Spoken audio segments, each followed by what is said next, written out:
Bismillahirrahmanirrahim. Assalamualaikum warahmatullahi wabarakatuh dan selamat pagi. Yang saya hormati Ibu dosen mata kuliah Kesehatan dan Keselamatan Kerja dan teman-teman dari kelas 01 Program Studi Pendidikan Kesejahteraan Keluarga yang berbahagia.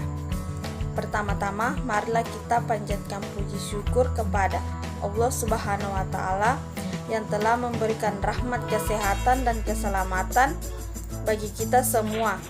Tak lupa pula kita kirimkan sholawat dan salam kepada junjungan kita, yaitu Nabi Muhammad SAW. Adapun topik yang akan kami bahas pada video presentasi kali ini yaitu tentang bahan beracun dan berbahaya. Perkenalkan, nama saya Naswa Sitanuddin. Sebelumnya saya akan memperkenalkan anggota kelompok saya, yaitu Rinata Agnes Ita, Nurfadila, Rodina Goni, dan Nilam Cahya Sasmita. Baiklah, untuk mempergunakan waktu yang ada, saya akan membacakan materi pertama, dan materi selanjutnya akan dibacakan oleh anggota kelompok saya lainnya.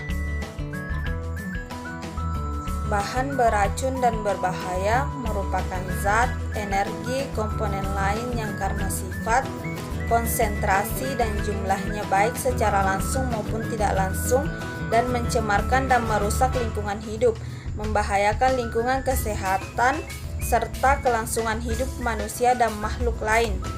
Definisi limbah B3 berdasarkan Bapedal 1995 ialah setiap bahan sisa atau limbah suatu kegiatan proses produksi yang mengandung bahan berbahaya dan beracun atau B3 karena sifat toxicity, flammability, reactivity, dan corrosivity serta konsentrasi atau jumlahnya yang baik secara langsung maupun tidak langsung dapat merusak, mencemarkan lingkungan atau membahayakan kesehatan manusia. Berdasarkan sumbernya, limbah B3 terbagi atas 3 jenis, yaitu yang pertama, limbah B3 dari sumber tidak spesifik. Limbah ini tidak berasal dari proses utama, melainkan dari kegiatan pemeliharaan alat, inhibitor korosi, pelarut gerak, pencucian, pengemasan, dan lain-lain. Yang kedua yaitu limbah B3 dari sumber spesifik. Limbah ini berasal dari proses suatu industri atau kegiatan utama. Yang ketiga, limbah B3 dari sumber lain. Limbah ini berasal dari sumber yang tidak diduga. Misalnya, produk kadaluarsa, sisa kemasan, tumpahan, dan buangan produk yang tidak memenuhi spesifikasi. Bahan berbahaya dan beracun diklasifikasikan menjadi 4, yaitu klasifikasi pertama meliputi bahan kimia atau sesuatu yang telah terbukti atau diduga keras dapat menimbulkan bahaya yang fatal dan luas, secara langsung atau tidak langsung, karena sangat sulit penanganan dan pengamanannya. Klasifikasi kedua meliputi bahan radiasi, bahan yang mudah meledak karena gangguan mekanik. Klasifikasi ketiga meliputi bahan yang dapat meledak karena sebab-sebab lain, tetapi tidak mudah meledak karena sebab-sebab bahan klasifikasi kedua.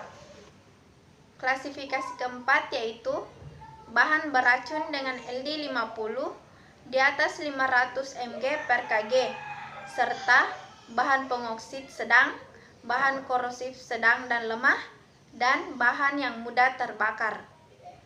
Selanjutnya yaitu bahan-bahan berbahaya dan beracun dapat dikategorikan dalam kelompok-kelompok bahan yang bersifat yang pertama mudah meledak, yang kedua pengoksida, yang ketiga amat sangat mudah terbakar, yang keempat amat mudah terbakar, yang kelima mudah terbakar, yang keenam amat sangat beracun, yang ketujuh sangat beracun, yang kedelapan beracun, 9 berbahaya, yang ke-10 korosif.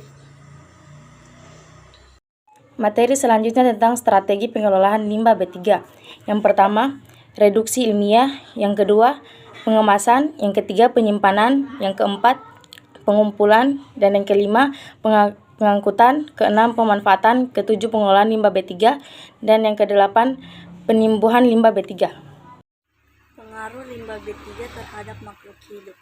Yang pertama, efek akut. Efek akut dapat menimbulkan akibat berupa kerusakan susunan syaraf, kerusakan sistem pencernaan, kerusakan sistem kardiovaskular, kerusakan sistem pernafasan, kerusakan pada kulit, dan kematian. Yang kedua, efek kronis. Efek kronis dapat menimbulkan efek karsinogenik atau pendorong terjadinya kanker. Yang kedua, efek mutagenik atau pendorong mutasi sel tubuh. Yang ketiga, efek teratogenik atau pendorong terjadinya cacat bawaan dan kerusakan sistem reproduksi. Demikian presentasi dari kelompok kami. Semoga materi yang kami sampaikan tadi bermanfaat bagi kita semua.